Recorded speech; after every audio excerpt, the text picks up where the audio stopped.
Olá, muito boa tarde. Neste dia, a Igreja recorda a santidade de todos aqueles que não figuram entre os canonizados.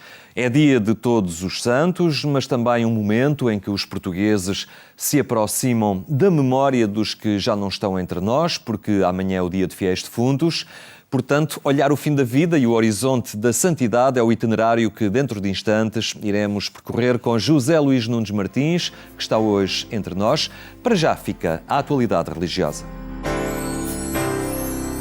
O turismo religioso está em crescimento, é um ativo económico, mas necessita de trabalhar cada vez mais em rede. A cidade de Bragança acolheu as Jornadas Nacionais da Pastoral do Turismo, um evento que colocou em destaque a importância do turismo religioso para a economia e uma forma de mostrar Portugal aos estrangeiros. A oferta é imensa, desde a arte patente nos diversos monumentos ao rico património imaterial que este país tem. O turismo religioso é importante por várias valências. Número 1, porque leva a descobrir todo o território. Há manifestações de turismo religioso em todo o território. Temos os altares marianos, temos os caminhos de Fátima, temos os caminhos de Santiago, temos o património todo, as nossas igrejas por todo o país e, portanto, leva-nos a ter um pretexto para ir conhecer o país e mostrar o país. Além disso, temos, como sabem, as várias manifestações religiosas durante todo o ano, que permite termos atividade e eventos, um calendário quase de eventos religiosos que acontecem todo o ano, que também nos ajuda neste grande objetivo que é desconcentrar a procura ao longo do ano. Nestes anos se caminhou muito, mas ainda há muito a caminhar. A minha primeira abordagem, particularmente ao nível da Pastoral do Turismo nas dioceses, que estão a fazer o esforço para conseguir, tanto mais que estamos a verificar que o turismo está a ser muito diversificado, está a crescer o turismo no interior do país, e agora a Secretaria de Estado acabou de nos dizer isso, não é? Até com números, o que penso que esta realidade e esta verificação venha despertar também ainda mais as dioceses. O turismo religioso está em crescimento. As comemorações do centenário das aparições de Fátima deram um impulso enorme neste setor. Mas outros monumentos e localidades também foram procurados. O roteiro turístico em Portugal ganha a cada dia que passa maior preponderância. E sobretudo a nível de santuários regionais, eles vão tendo uma procura também cada vez maior. Poderia falar do Cristo Rei, por exemplo, mas outros santuários naturalmente têm uma procura cada vez maior, pela dupla razão, quer por uma questão de vivência da fé e de celebração da fé, quer por razões culturais e de conhecimento do património. Portanto, aqui o grande objetivo é trabalharmos cada vez mais em conjunto, o segredo é esse. Nós temos uma área, mesmo no Visit Portugal, dedicada ao turismo religioso. Vamos lançar, em janeiro de 2018, estamos a construir um portal que se vai chamar Os Caminhos da Fé, onde terá conteúdos sobre os caminhos de Fátima, os caminhos de Santiago, os altares marianos, mas também o património judaico e os roteiros judaicos. Estamos a trabalhar nos caminhos de Fátima e nos caminhos de Santiago. Espero que para breve possamos já todos testar no terreno estes caminhos pela natureza. O turismo religioso é uma oportunidade de desenvolvimento económico coeso de todo o território nacional. Através destas atividades, os visitantes podem reconhecer a cultura local como um ativo singular e as comunidades regionais ganham outra promoção e visibilidade. Considero sempre o turista como um dom que nos chega, mesmo sem nós termos muito feito esforço. Talvez fizeram outros, não é? Nomeadamente aqueles que falaram e provocaram que outros viessem visitar-nos. É sempre um dom que temos a missão de acolher, não é? De proporcionar aquilo que ele procura, seja o conhecimento da nossa cultura, das nossas gentes, não apenas dos monumentos, mas das pessoas, seja também aqueles que procuram respostas de âmbito espiritual. Os santuários, em primeiro lugar, pela sua natureza, eles estão implantados, quer muitas vezes em alguns dos montes, quer mesmo no meio da natureza, porque o santuário, pela sua natureza, faz-nos retirar do meio do mundo, uma espécie quase de isolamento, e procurar o sagrado, até nessa perspectiva bíblica, o sagrado que se encontra no monte, e muitas vezes rodeado pela natureza, e temos espaços belíssimos, como sabemos, rodeados de facto por zonas verdes belíssimas ou espaços jardinados, enfim, que permite a contemplação também da criação. turismo e sustentabilidade. Uma realidade transversal que necessita de ter em conta vários vetores: economia, sociedade e ambiente. Da música à vida, um projeto com 25 anos do grupo Retalhos, agora apresentado por 2 gerações. Decidi um grupo que há 25 anos correu todo o Portugal com música de mensagem. É verdade, está prestes a começar o musical Da Música à Vida. As razões de um musical foram apresentadas logo de início. O projeto Da Música à Vida tem 25 anos. Levou aos palcos o tema do sentido da vida e da centralidade da família. Voltou agora com 2 espetáculos onde se apresentaram inquietações semelhantes e se cantaram convicções de todos os tempos. A solidão dei as mãos, das trevas fiz confidente, rejeitei o coração e embarquei com muita gente. O grande objetivo deste musical é transmitir a mensagem de Cristo.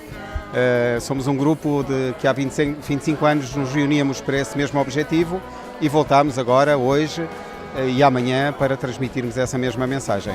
Na realidade, a grande mensagem de fundo que nós queremos passar no seio deste musical foi, numa primeira fase, um encontro de amigos. Este encontro de amigos que revisitou outros tempos e, ao revisitar outros tempos, também acabou por reencontrar, além da amizade, uma série de caminhos. Percebemos que todos tomamos caminhos diferentes, mas que o grande espírito daquilo que nos une, o nosso Jesus Cristo, continua vivo dentro das várias etapas que vão acontecendo.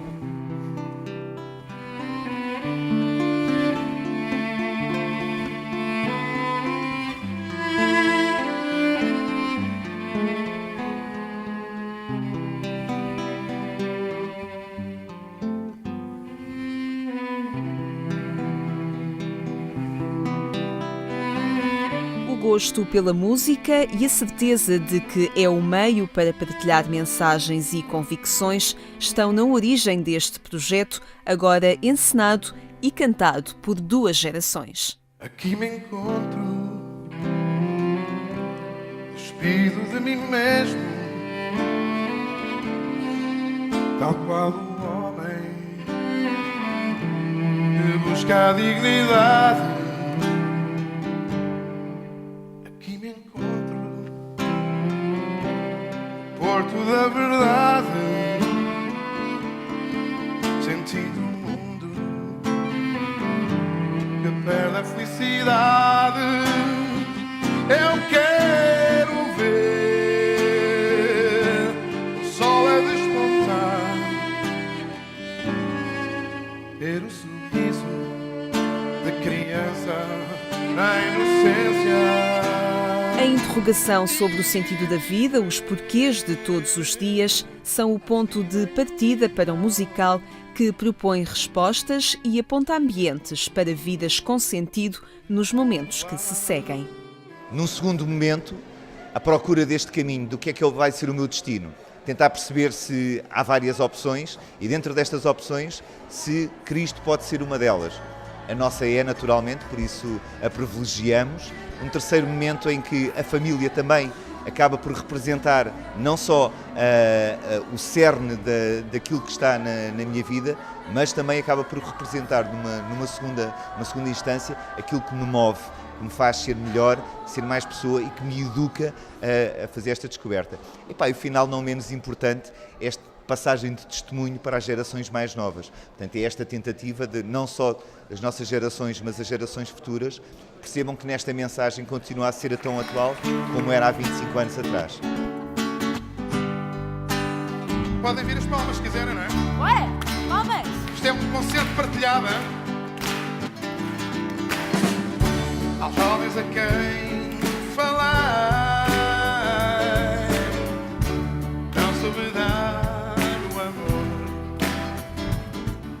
Este momento é um momento de reencontro, não só do reencontro das nossas famílias e dos nossos amigos, como o reencontro das pessoas que estiveram hoje connosco e que vão estar amanhã também.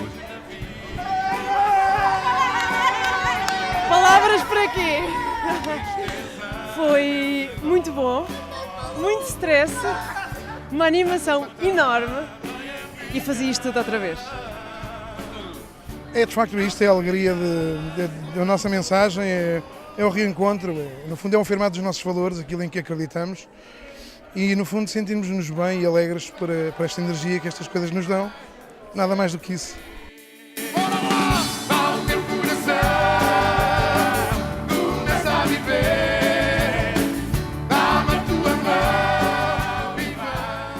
A próxima apresentação deste musical vai acontecer nas vésperas do Natal no Seminário de Alfragide, em Lisboa. Um projeto que pode acompanhar nas redes sociais. Obrigado!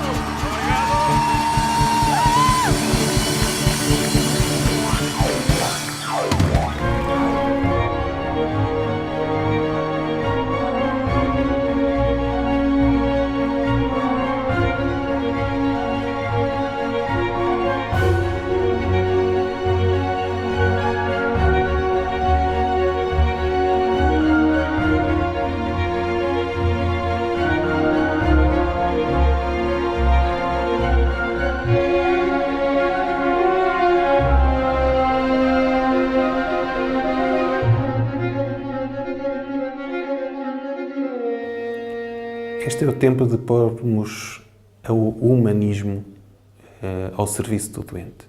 Este é o tempo em que há uma grande agitação social, em que há, infelizmente, cada vez mais segregação social, uma distinção ricos-pobres, e este é o tempo em que nós temos privilegiado de expor a nossa fé no trabalho em que nós fazemos.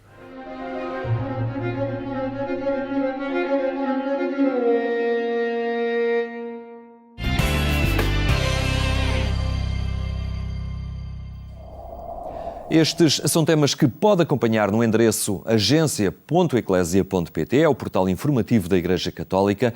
Agora olhamos este dia, solenidade de todos os santos, mas com a atenção também no dia de amanhã de Fiéis Defuntos. José Luís Nunes Martins volta a estar connosco. Boa tarde, obrigado. Obrigado por esta presença novamente aqui no programa Eclésia.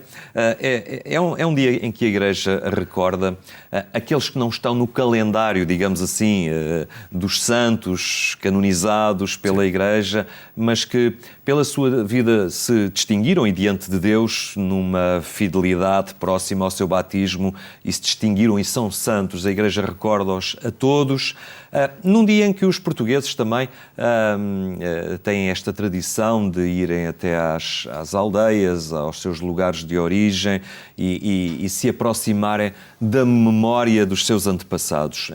Esta ligação à memória daqueles que nos são queridos, daqueles que nos antecederam, é algo também muito importante e muito estruturante também para aqueles que ainda cá andam. Isso parece-me excelente a introdução. A ideia é, partindo da premissa, que existem muito mais santos do que aqueles que são realmente canonizados e existem santos, eventualmente, nas nossas famílias e são aqueles que, fundamentalmente, serão recordados pelo amor que nos deixaram, pelo legado que nos deixaram, por terem estado presentes quando muita gente se foi embora, por terem mantido o silêncio do não julgamento quando toda a gente nos acusava ou acusava outros e foram capazes de marcar a sua presença em silêncio, e pelo cuidado que tiveram nas coisas simples, às vezes ir buscar um copo de água, abrir uma porta, ser capaz de respeitar uma lágrima, isso faz toda a diferença. Há muita gente que pensa que a santidade está fora da nossa órbita, que somos pecadores e já não há nada a fazer.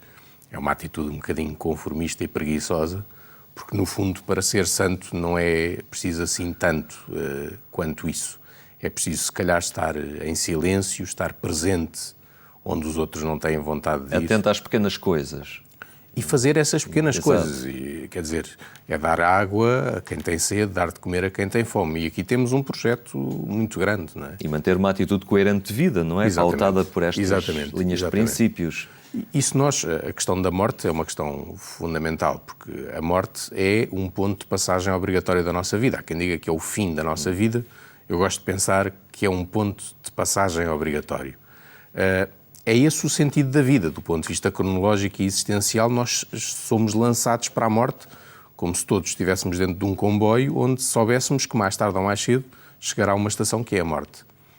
E há gente que teima em viver como se isso não fosse verdade, não é? e morreu, fulano tal, teve um grande acidente e tal, e morreu, como se fosse uma coisa absolutamente extraordinária. E eu acho que, eu gosto muito de pensar e estudar a questão da morte, e eu acho que ao contrário do que aquilo que pode fazer parecer, me tem salvo muitas vezes a vida. Já seguia na autoestrada a velocidades acima daquilo que era inteligente seguir, para não ir preso quando sair do estúdio, e foi o pensamento simples de que tu és mortal, estás armado em quê? É imortal, se calhar é bom voltarmos à nossa humanidade e à concretude da nossa vida. A sociedade hoje em dia não tende a afastar este pensamento da morte, porque ele é encarado como uma falência, algo que falhou. Uma derrota. Uma derrota, exatamente. Mas se olharmos às sociedades mais antigas, aos nossos antepassados até próximos, ao tempo dos nossos avós, a morte era uma realidade presente no dia-a-dia, na vida concreta, em que até as crianças da casa estavam junto do leito da morte do avô ou da tia que falecia. Mas aí é um aspecto sociológico muito interessante, é porque o avô vivia em casa, Exatamente. Não estava num lar, não estava longe, não estava dentro de um hospital, e, portanto, quando nós começamos a afastar o pensamento da doença que queremos remeter para os corredores ascéticos do hospital, qualquer que seja a doença, ainda que não seja contagiosa, parece que é. E como a morte normalmente decorre da doença, nós fechamos no hospital uma espécie de cemitério de vivos, ou uma coisa assim meio estranha, desculpa, excesso de imaginação por vezes, afastamos esses temas das nossas casas. E claro que quando acontece alguma dessas coisas, por mais pontual que seja, ela parece uma tragédia absolutamente invulgar, quando na verdade não é. Na cultura americana, por exemplo, a ideia de haver pássaros e de haver os animais domésticos é também uma parte da educação para a morte, porque eles morrem, depois faz-se ali um funeral. Não tem terá mais de pedagógico do que propriamente de pagão, mas é esta ideia de tentar recuperar uma sociedade que tenta afastar de si tudo o que não é positivo e brilhante, quando na verdade a vida não é positiva e brilhante, é um conjunto de coisas onde também há coisas positivas e brilhantes. Podemos considerar que integrarmos bem a ideia da morte na nossa vida ajuda-nos a viver melhor? Sem dúvida, absolutamente nenhuma. Eu não consigo jogar Monopólio se retirar todas as penalidades. Não faz sentido. Eu tentar poupar a minha filha à ideia de morte, de um velório, não faz sentido. Não faz sentido porque não estou a ensiná-la a viver com as regras todas. Estou a ensinar qualquer coisa que não é esta vida. Estou a ensinar uma ilusão, vou criar uma adolescente frustrada, completamente frustrada, porque assim que sente um obstáculo, o pai e a mãe não destroem, mais ninguém destrói, aquilo também não se destrói sozinho, ela não sabe, porque sabe viver num mundo onde tudo é um país das maravilhas. E estas pessoas que por estes dias se fazem à estrada, que rumam às aldeias, que vão aos cemitérios, que prestam a sua romagem, a homenagem aos antepassados, ainda pertencem a esta geração que integrava bem a morte no dia-a-dia. Não é? Certo, porque nós temos hoje tendências muito, eu diria, perigosas do ponto de vista cristão, que continua a viver no nosso coração e pronto, faz parte do nosso ADN e não lhe devemos prestar mais culto nenhum, nós devemos continuar. Não, eu sou uma seta em movimento, devo-me lembrar exatamente do arco que me pôs em andamento. Não é? A minha mãe morreu há exatamente 5 anos e faria anos no dia 1 de novembro, portanto... Eu recordo-me dela como o arco que me lançou e acho que faz muito pouco sentido não o fazer ou tentar esquecer ou tentar levar a minha vida para a frente. Assim como não devo trabalhar para ficar na memória dos meus filhos. Devo ficar na memória dos meus filhos pela educação que lhes dou. Não é necessariamente um tributo ao nome da pessoa que me engrandece, ou melhor, não é o tributo que me engrandece, é porque me engrandeceu que o tributo, ainda assim, há de ser pequeno para com ele. E acaba por ser importante e estruturante, educativo, pedagógico, enfim, este ir junto do túmulo, este cuidar do símbolo, a força que tem a flor ou a vela que se acende. Pode parecer algo, enfim, já não fará muito sentido, mas porque a pessoa já não está aqui. Mas se calhar ajuda-nos mais a nós enquanto cá estamos, não é? A manter esta ligação de proximidade. A manter uma ligação com a nossa verdade. As pessoas são verdade, não é? A minha mãe é uma verdade inequívoca. Ninguém a pode ver, porque já morreu, não é? Mas ela é uma verdade inequívoca. Se eu me quero afastar disso, se calhar eu estou-me a querer afastar da verdade. Ao ligar-me, seja ao lugar, ao sítio onde está o seu corpo, seja a uma roupa, seja a uma joia que tenha deixado, eu estou a ligar-me ao fundo de mim. Há algo que fez aquilo que eu sou.